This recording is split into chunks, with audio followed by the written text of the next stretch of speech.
Yo, what is going on, everybody? It is Shay here, aka Mojo Sports, and I want to welcome you guys to episode 1 of the Collector Podcast, brought to you by Mojo Sports. That's me. Man, this is cool. I don't really do podcasts because I'm so used to being behind a camera on YouTube and Instagram. I've put myself behind a camera since I was a sophomore in high school. A lot of people ask me about that, and it's like, I'm just used to it. Put yourself behind a camera, like, you're gonna have to learn how to look people in the eye, talk to them, and be open and outgoing. And I've always considered that one of my better traits amongst other things. But I'm being serious. Like, I don't usually do podcasts, but I've had a lot of downtime with COVID and all this stuff going on, and just got back from Dallas. And I had this idea charged up for like probably the last 18 months. I've thought about, I should do a podcast.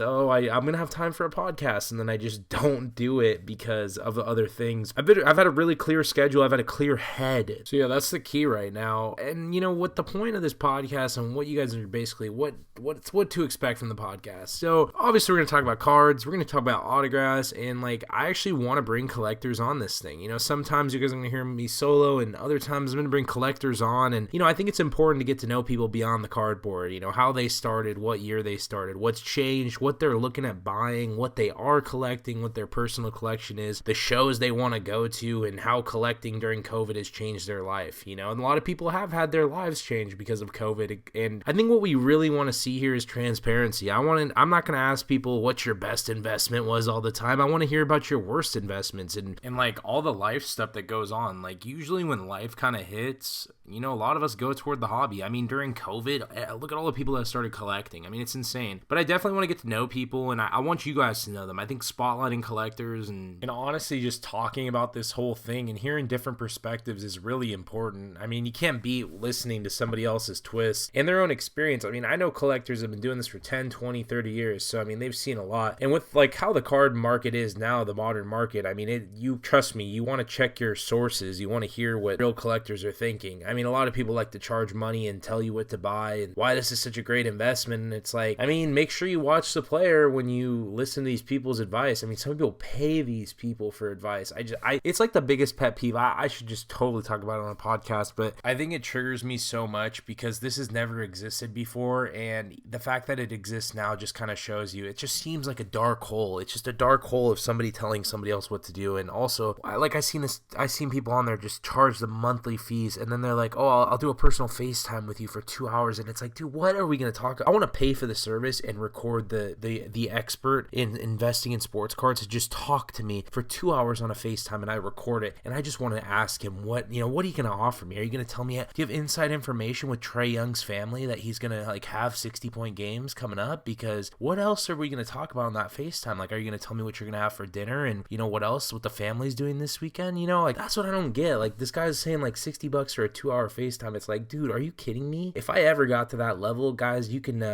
bury my page deep down because I don't like that. You know, I don't mind people, you know, charging a subscription for like a membership on a website where, you know, it's like a forum or something like that. Like, that's fine. Like, I know sports collectors and sports card forum. Like, I get that, man. People put a lot of work in to create a forum so people can trade, you know, ask for TTM addresses or PSA submissions. Like, I respect that. Like, that's legit. But if you're going to start charging money for me to tell you to go buy Trae Young because he's surrounded around, you know, all these players and John Collins, and this is why he should do that, I have this whim feeling in my head that he's going to be really good this year. And once you tell me that, then I just get a bunch of weasels, and then I secretly have 45 PSA 10s that I'm ready to dump as soon as you start buying. It's like, just a dark hole. Pick a least favorite part. I mean, that's up there for sure with this whole sports card craziness. I mean, when we collected in like 2010, 11, 12, I was talking about this, like Blake Griffin's rookie autos, like $100. That was equivalent to like gutting a Zion PSA 10 for like top dollar, 700. I mean, there's a lot more money involved right now, but I'm just kind of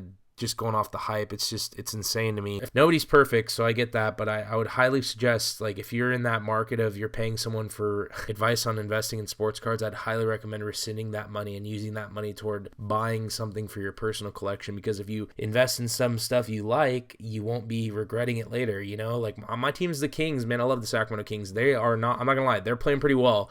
We did beat the Clippers, but they didn't have Paul George, but I don't know. I was looking at my De'Aaron Fox cards, and I'm thinking, man, I almost bought a De'Aaron Fox silver Silver Prism PSA 10 for 900 off a Facebook forum like 25 minutes ago, and then I kind of halted myself because I already have a couple of De'Aaron Foxes, but I was thinking to myself, dang, like this is PC, but he's also playing really well, but I won't sell it, so there's that. And if you don't know what PC means, it means personal collection. The way I pick out my PC is, I've always been cool with DeMarcus Cousins, so he's my PC, but deep down the Sacramento Kings, I'm from Sacramento, it's my squad, so I love collecting them, and I have all the base cards from all over the years, the Chris Webbers, the Doug Christies, even the Quincy Doobies and Jimmer Fredette's. I love having Kings cards. I have a box full of Kings cards, and like even just going through them, knowing that I was at those games, that's PC. I don't know how to explain it other than the fact is I love the team. Win or lose, I still love that team, and I love collecting them. And it goes with like DeMarcus. Like he's on a new journey with the Rockets, and I love seeing him play. Like I watch his games, and it doesn't even matter that those cards, if they're worth something, they're not worth something, they mean something to me. And it brings out the passion and the collector in me, and that's like what I never want to forget. Because if you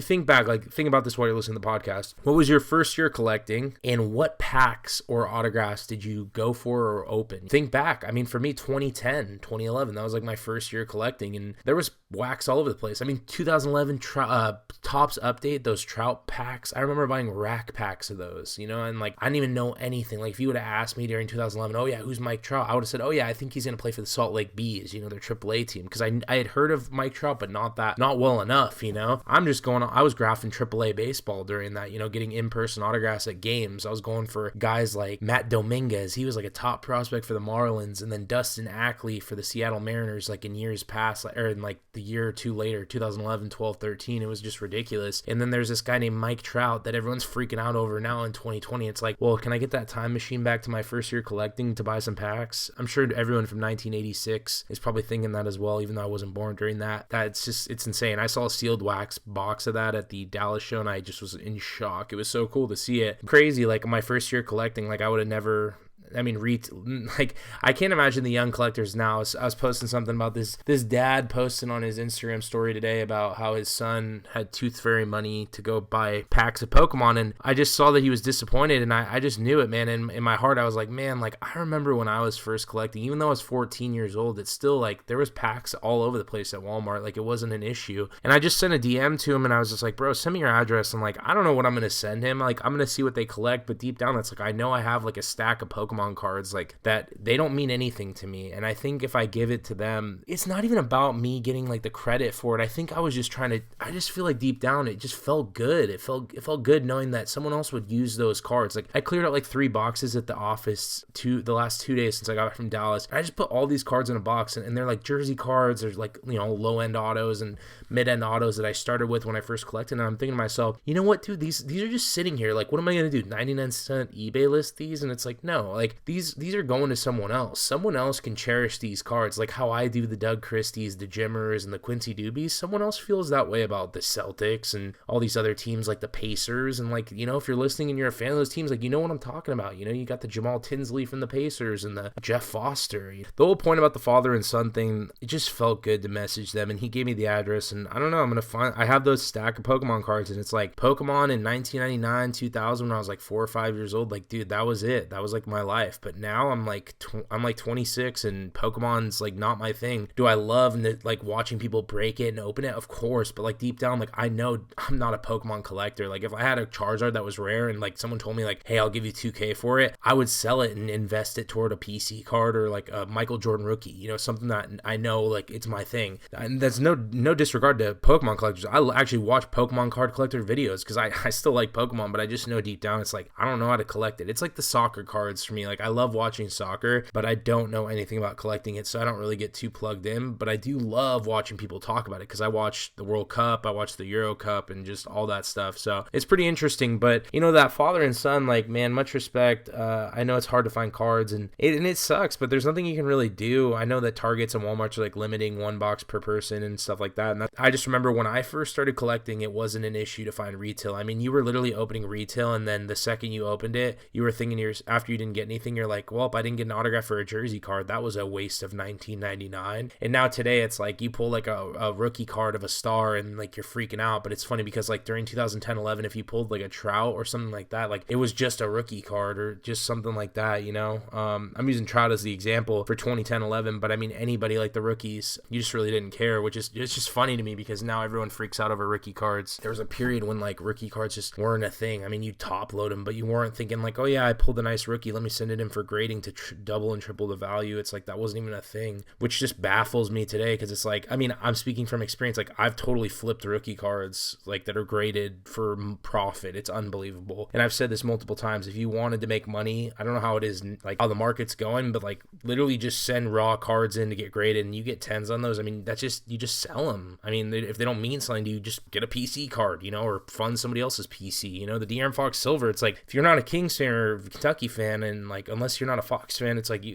that guy could make $900 off me because I actually like really consciously thought about buying it and probably not going to buy it, but I still want it now. And I looked it up on eBay. So I learned this in school, you know, the buyer cycle, the consumer cycle is hitting pretty hard right now. I'm already looking up other eBay listings of the Fox. So it's planting the seed. So in the last like couple minutes here, I guess what I'll talk about, I was talking about this on PS4 with Manny's Memorabilia and Ivy Sports Cards and Cards and Coins 14. I was talking about how like everybody in this hobby, you know what you want? You want that playoff player and you want to own those rookie cards. Tell me like I can give you a perfect example. Damian Lillard. I love him. I love watching him. He's a great guy. I've met him. I've probably met that guy 20 times since his rookie year. Always been really good to us. He's just a clutch basketball player, and like I'm a fan of his for sure. And you know, when Lillard was going off, the one thing I told these guys on PS4, it's like, man, when you're holding the card of the player that hit the game winner in the playoffs, and you have that rookie prism, and like that card hits cherries, aka the slot machine, all the cherries line up, and you hit the jackpot, and you have that card. It's an unreal feeling. There's a rush that like you can't even describe. Like when Tatis was going off,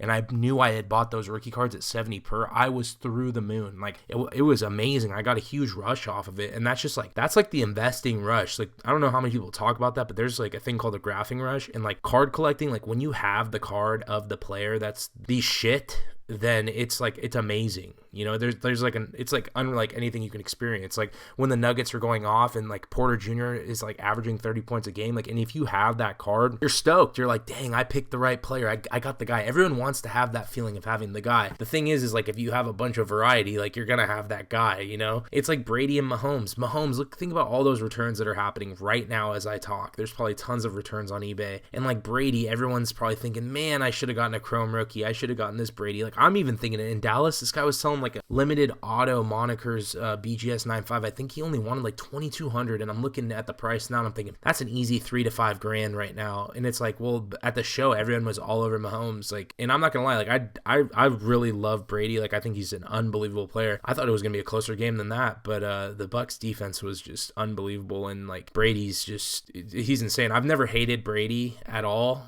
which is funny because like I hated Kobe for years, you know, rest in peace to Kobe, but it's like when Kobe was crushing the Kings, like it was tough. Like I actually like did not like him as a basketball player, and then I grew to love him once he started to, you know, his career started to dwindle on, and the Kings obviously were terrible in the last like 2009, 2007 to like pretty much today. They were pretty bad, so it really wasn't a thing, but I grew to respect Kobe watching him play against the Magic in the finals and just stuff like that. But that's just that rivalry, you know. A lot of Jets fans don't really like Brady, even though he's on the Bucks, but they just don't like him because it's the same reason I didn't like Kobe, you know. And look at Brady now. I mean, I'm not gonna lie, I want a Brady autograph, but I don't know when I'm gonna get one. But my whole point about that is you just want the player, you want to have that player, and I totally get that feeling. And if you can relate to that while listening, then you totally know what's up. Like that, just, it's hitting cherries. That's the only way I could describe it. So yeah, so I don't know, guys. This is a fun podcast. We're gonna see how it goes. It's we're just gonna get some episodes up as we can. We'll bring some people on, and